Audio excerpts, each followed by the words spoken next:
One. So I want you to describe for me, right? What's the difference between a channel and to you? You know what I mean? We ain't going to Webster or nothing with it. I just want to hear what your perspective is on it, because that's what we deal with, right? What's the difference between a channel, a profile, and a platform, right? How would you describe those things? Oh, all right. Well, I feel like as a creator, right?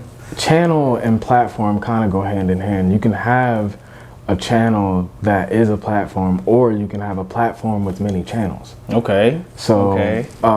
That's they kind of coincide with each other.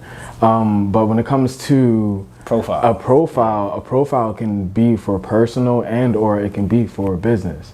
So like honestly, all three of them can actually intertwine in many different ways. It's crazy now, right? How all those things just overlap. Like they used to be totally different things. No, they used to be separate. They used to actually, all three of them used to be separate. But now with monetization on channels, they're on the platforms, and you need a profile. Exactly, and then you need a profile for that. And so all three of them actually coincide, and that they all coincide. Actually. That's why I asked that, because we started off like, all right, we're a media platform, and we were real intentional about that. Most people don't even know that we're a media platform. They're like, oh, we just thought you did events.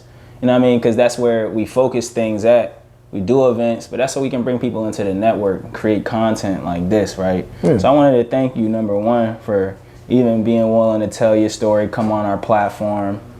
Because we wouldn't be doing what we're doing without people like yourself willing to do what you're doing, right? Not just this part, but even just the performing part, because we capture those elements and we share that likeness as well. So I wanted to thank you. No problem. Thank you.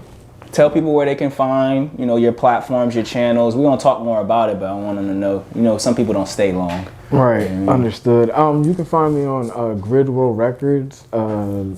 I'm sorry. For Instagram, it's Grid World 888. And then for my personal page, it's Sir Sly Remarks. You also can search up Sir Sly Remarks on Google, and then that will actually link you to all the social, just social media, but also social media pages that I do have, and also the streaming services that I am out on. Okay. So if anything else, right, I wanted to talk about getting money as an artist, because that's what's important to our platform, right? We always talk about how to get money as an artist. This is the being seen part, but I'm a firm believer that you can get money as an artist without mad people seeing you. So what are some of the things that you're doing to monetize your art, your craft, your music? Like, what direction you going in? What advice can you share with us today? When it comes to monetizing, continuing to promote, continuing to build on ideas, continuing to merchandise as much as possible, and just continuing to innovate, honestly. That's like the 3 or 4 things not only that I've been doing in order to improve Gridwell Records and the platform itself, but also being able to expand and help others grow too. I know we started off creating, because I'm big on ownership. I don't know if anybody's ever watched this before, if you ever heard my platform and all of that stuff. I'm really big on ownership. Now, whether that's 50%, 100%, like whatever you own, knowing what you own, right? Like I ain't stunting on anybody's approach on doing business, but I'm very big on owning my stuff 100% if possible. You know what I mean? So we create websites. That's essentially just in this digital world, how you can basically carve out your own space that no one else can have. We use websites. What have your experiences been with websites? How do you choose the difference between how you like to own or leverage your content? Like, what are your principles behind your content, how you own it, how you distribute it, and etc.? It's best to have your own website with your own domain, to be honest, so that you can continuously, like you expressed, ownership, be able to receive 100% of what you're putting out. Yeah, I mean, part of the thing that hurt me the most and why we always talk about it consistently is that all of these are good tools and resources, but if you don't know what you're doing with the information or even some of the money that you're getting from some of this stuff, you're not going to be able to do it consistently. You know, I know I've always heard these stories like you could make $100,000 off something in a month, and then you can end up putting yourself at larger expenses trying to reproduce that same outcome. Mm-hmm. You know what I mean? I've watched people do it where it's like, they'll make $1,000 and then they'll go get a building like the one we have, and then now they owe somebody else $1,000 every month. Right. You know what I mean? And it's like you just made your first $1,000 being successful, then you earned yourself all this debt. So I'm just really big on, you know, ownership isn't for everybody. Would you say that would you say that you give up ownership of the things that you do, like to make it easier? That's something I've been thinking about myself. Like sometimes, you know, just giving some of it up. Is that something you ever plan on doing? Maybe in the future.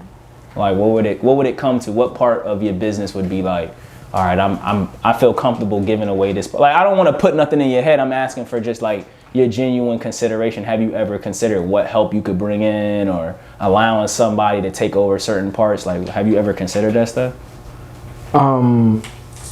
Maybe in the future, but based on like where I'm going right now, I had to realize like being able to be a standing independent institution means you're going to have to do this on your own. Okay. Solely on your own. You're going to have to learn how to code. You're going to have to learn how to website build. You're going to have to learn how to market and actually promote and actually market and promote. You're going to have to learn these skills like networking, things of this nature. You're going to have to learn how to manage. These are things that you're going to have to do if you want to own 100% of it. Now, if there are other circumstances that may arise within my personal life and or within Gridwell's personal lives as a whole, and we feel like, all right, this is too much of a workload or something like that, there may come a time, but as of right now, I don't think I'm we got it. Yeah, I'm chilling. Shouts out to my man Ryan. Like I always shout out Ryan from Bedroom Beats Inc. He helps us with sound. He helps us with promotion and a lot of other things that you mentioned, but that just goes into, like you said, I had to learn how to do it first, obviously. It's like that part where I had to do it, but I ain't gonna lie, I'm very grateful that he takes the load off, because that's really what it comes down to eventually is like, can you handle the load so that you can consistently provide people what you already was providing them, you know what I mean? Before, but it's just a bigger quantity. Quantities, right, you know, you dig? Yeah. I would agree with that to a certain extent. But so I guess the last thing I want to talk about on just this topic is contracts, man. Contracts. This is an industry, like music number one, but then when we get into like just this new stuff with the content and the art and all of the contracts just get worse, right? Ain't nothing like a NBA or a sports contract. That's what I was looking for, or like just an acting contract, right? Everybody's getting paid up front. Yeah. These music contracts is different.